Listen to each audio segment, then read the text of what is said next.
नमस्कार, मेरा नाम भाऊ तोरसेकर। आप देख रहे हैं प्रतिपक्ष। दोस्तों, आज मैं ममता बनर्जी पर बात करूंगा क्योंकि आपको मालूम है कि टाइगर यानी बाघ जिसको बोलते हैं, उसको हिंदी में शेर भी बोला जाता है, लेकिन बाघ ये असली शब्द है। तो जबकि ममता बनर्जी बंगाल की है और भारत में जो बाघ देखा जाता है टाइगर, उसको बंगाल टाइगर बोलते हैं, जो पट्टे वाला होता है।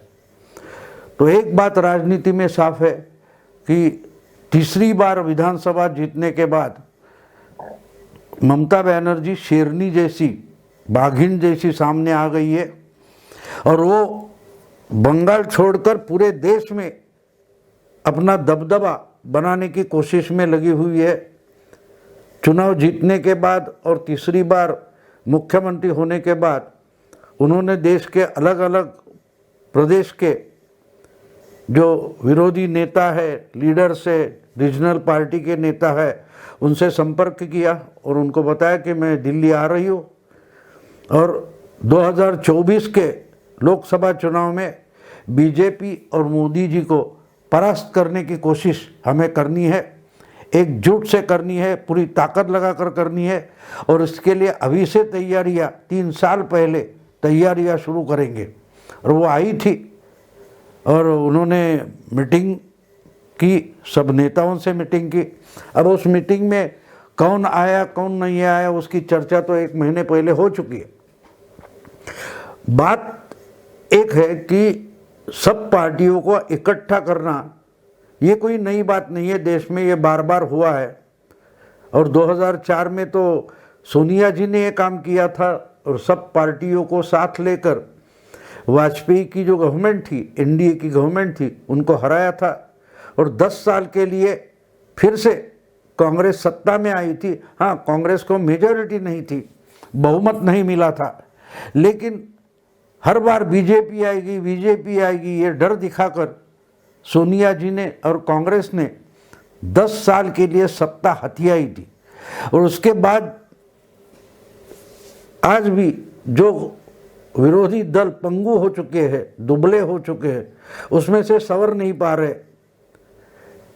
कांग्रेस तो दुबले पहले से ही थी, लेकिन बीजेपी के बारे में जो नफरत थी उसका फायदा उठाते हुए कांग्रेस ने सब विरोधी दलों को साथ में ले लिया, सेक्युलर दलों को साथ में ले लिया और इतना पंगु कर डाला है कि वो अपने पैर पर खड़ा होना भी भूल गए।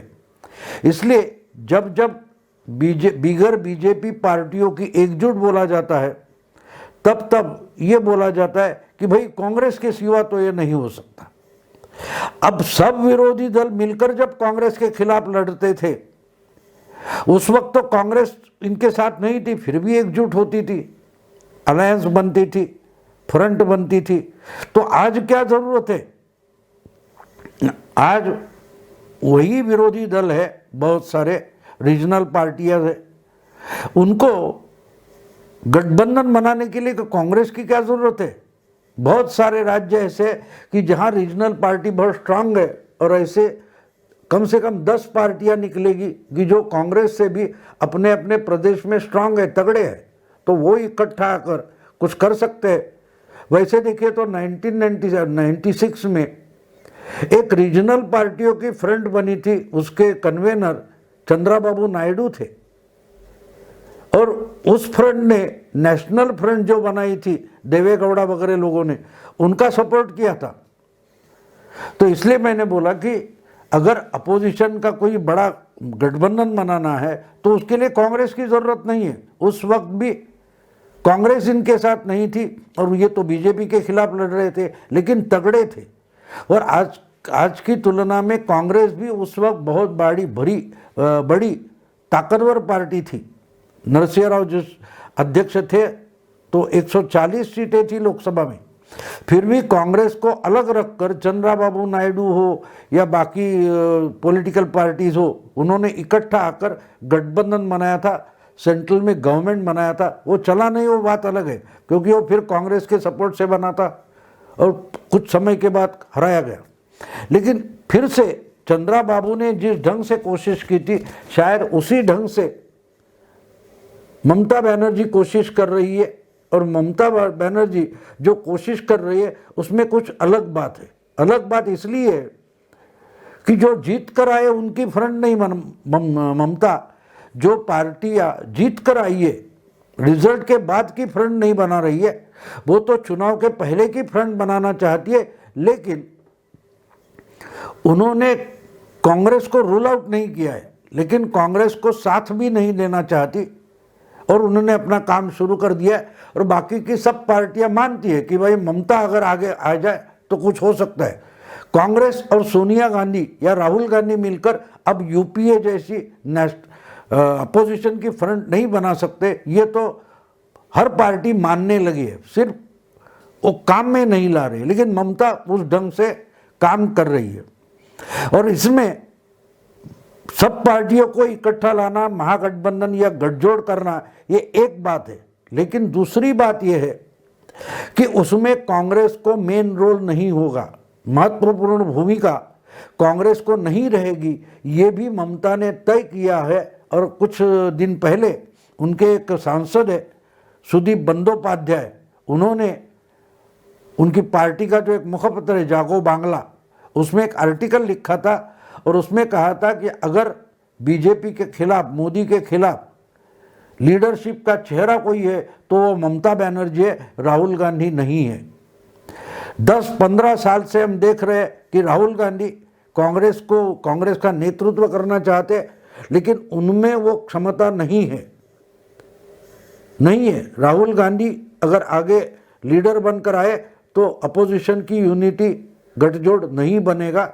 इसलिए जिस ढंग से मोदी के सामने खड़ा होकर डटकर लड़ना है, वो अगर राहुल गांधी की ताकत और क्षमता नहीं है तो वो क्षमता अकेले ममता बनर्जी में है, जिन्होंने बंगाल में कुछ करके दिखाया। पूरी ताकत सेंट्रल गवर्नमेंट और बीजेपी ने झोंक दी थी, फिर भी ममता बनर्जी ने तगड़ा बहुमत बंगाल में लाकर दिखाया है।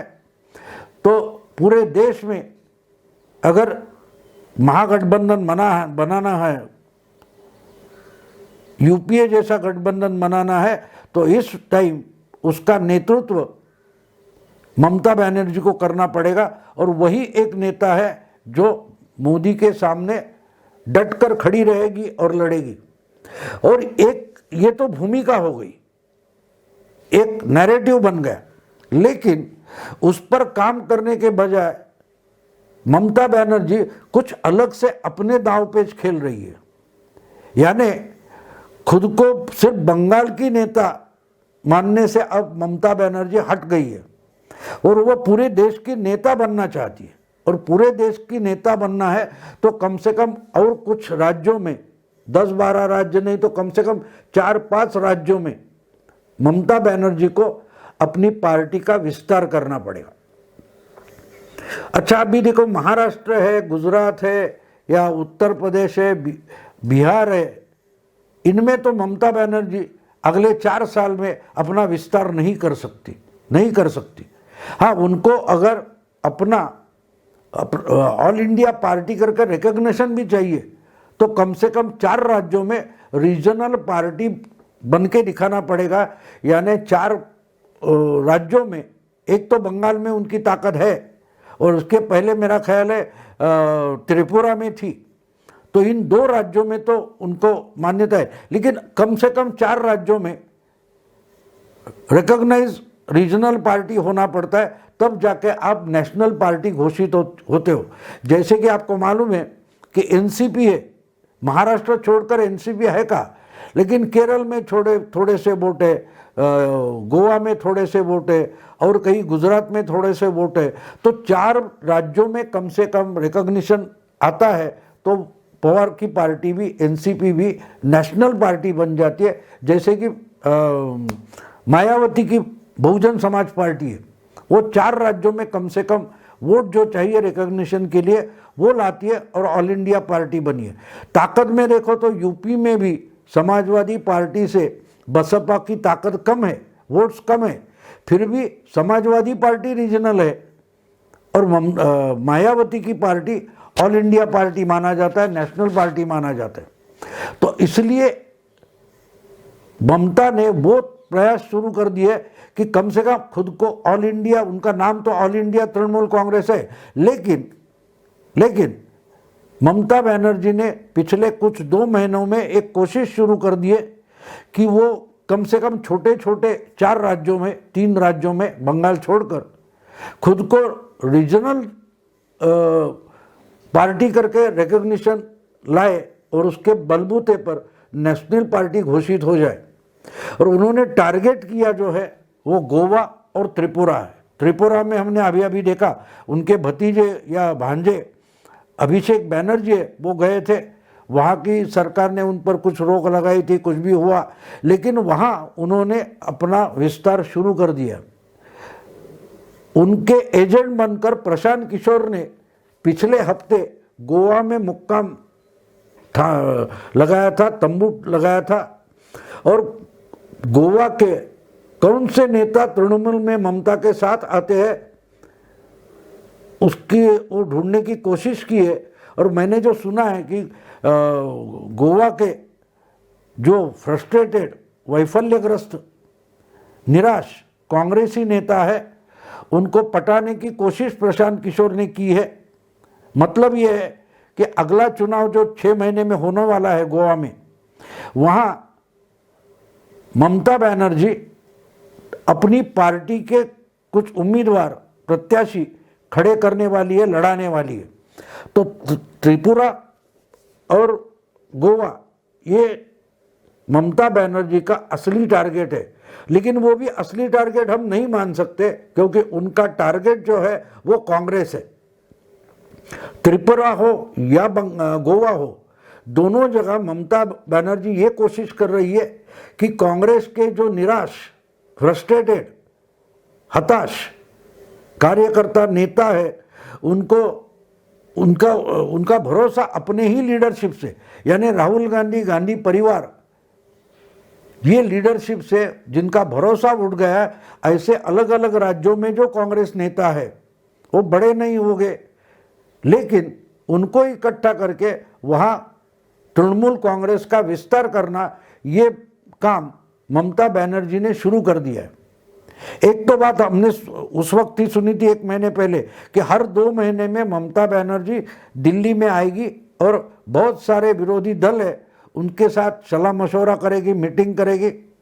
लेकिन उसके बाद उन्होंने ये नया पैतरा आजमाया है कि भाई छोटे छोटे राज्य, मणिपुर होगा, गोवा होगा, त्रिपुरा होगा, समझो कल पुदुचेरी होगा, उत्तराखंड होगा, छोटे राज्य, यानी 5 ही MP चुनकर जाते, लेकिन वहाँ अगर अपनी ताकत लगाए और जो फ्रस्ट्रेटेड कांग्रेसमैन है उनको तृणमूल में लाती है ममता, तो वहाँ उनका विस्तार हो सकता है। और वहाँ के कांग्रेस के लीडर जो है वो आजकल राहुल गांधी से फ्रस्ट्रेट हो गए कि ये तो राहुल जी है या गांधी परिवार जो है वो कांग्रेस चलाना नहीं चाहते, पार्टी चलाना ही नहीं चाहते।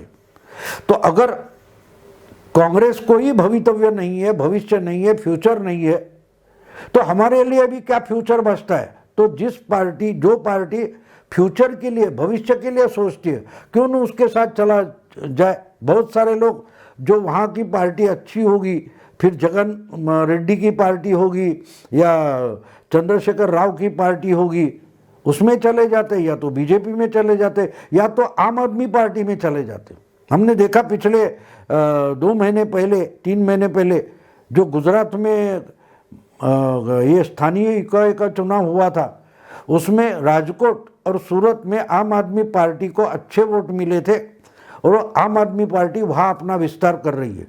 5 साल पहले गोवा में भी आम आदमी पार्टी ने चुनाव लड़ा था, उनको बड़े अच्छे वोट नहीं मिले, उनके तो डिपॉजिट भी चले गए, लेकिन उनका कुछ ढांचा उधर है, वो भी कोशिश कर रहे गोवा में। तो अभी अभी उत्तराखंड में भी गए केजरीवाल, सिसोदिया और संजय सिंह उत्तर प्रदेश में गए, लेकिन ममता बनर्जी जो टारगेट कर रही है वो इम्पोर्टेंट इसलिए है कि वो फ्रस्ट्रेटेड कांग्रेसमैन है, उनको टारगेट कर रही है। जो राहुल गांधी से नाराज है, सोनिया गांधी से नाराज है, अपनी खुद की लीडरशिप से नाराज है, उनको कुछ आमिष दिखाए और भविष्य की आशाएं दिखाएंगी तो वो ममता बनर्जी के साथ आ सकते हैं और उनको अपने साथ लेने की कोशिश ममता बनर्जी कर रही है। इसका सीधा साधा मतलब दोस्तों ये निकलता है कि ये बंगाल की शेरनी जो है वो शिकार पर तो निकली है और जिस ढंग से वो दहाड़ देती है तो लगता है कि ये मोदी की शिकार के लिए निकली है, बीजेपी के शिकार करने के लिए निकली है। लेकिन उसकी निगाह जो है वो कांग्रेस पर है। जहां जहां कांग्रेस दुबली पतली हो गई है, पंगु हो गई है, ये तो शेर जो होता है वो इसी ढंग से शिकार करता है।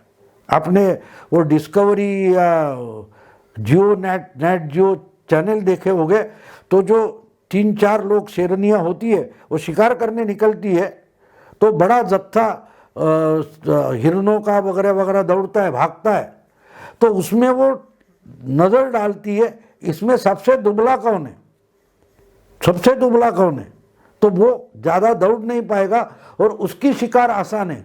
तो शेरनियाँ क्या करती है, उनके पीछे दौड़ती है लेकिन बाकी सबको भागने देती है जो पूरी ताकत से जोर से भाग सकते हैं। लेकिन जो दुबला जानवर है उसमें जो ज़्यादा देर तक दौड़ेगा नहीं और ज़्यादा स्पीड से, गति से दौड़ नहीं सकता, उस पर ही लक्ष्य रखती है, टारगेट रखती है और उसको कॉर्नर करने की कोशिश करती है।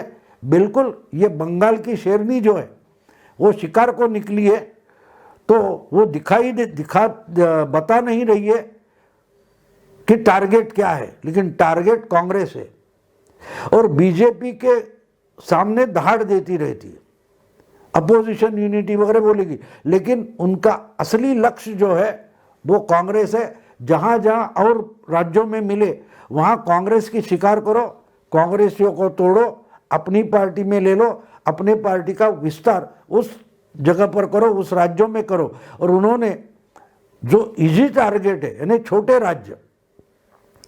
राज्य जिनको राहुल गांधी या गांधी परिवार या कांग्रेस की हाईकमान कीमत तक नहीं देती, उनको पहले टारगेट किया जाएगा। जैसे कि त्रिपुरा है, गोवा है, उत्तराखंड होगा, या तो क्या बोलते हैं उसको, हिमाचल होगा, मणिपुर होगा, ये जो राज्य है उनको ममता बनर्जी पहले टारगेट करेगी। और खबर जो आई है कि उन्होंने त्रिपुरा और गोवा में अपना काम शुरू कर दिया।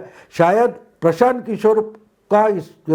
किशोर के पास वो जिम्मेदारी सौंपी गई है और प्रशांत किशोर ये काम कर रहे हैं। देखते हैं आगे जाके क्या होता है, लेकिन एक बात साफ है, ममता बनर्जी का टारगेट मोदी, शाह या बीजेपी नहीं है, दुबली कांग्रेस ये बंगाल के शेरनी की पहली शिकार होगी। नमस्कार।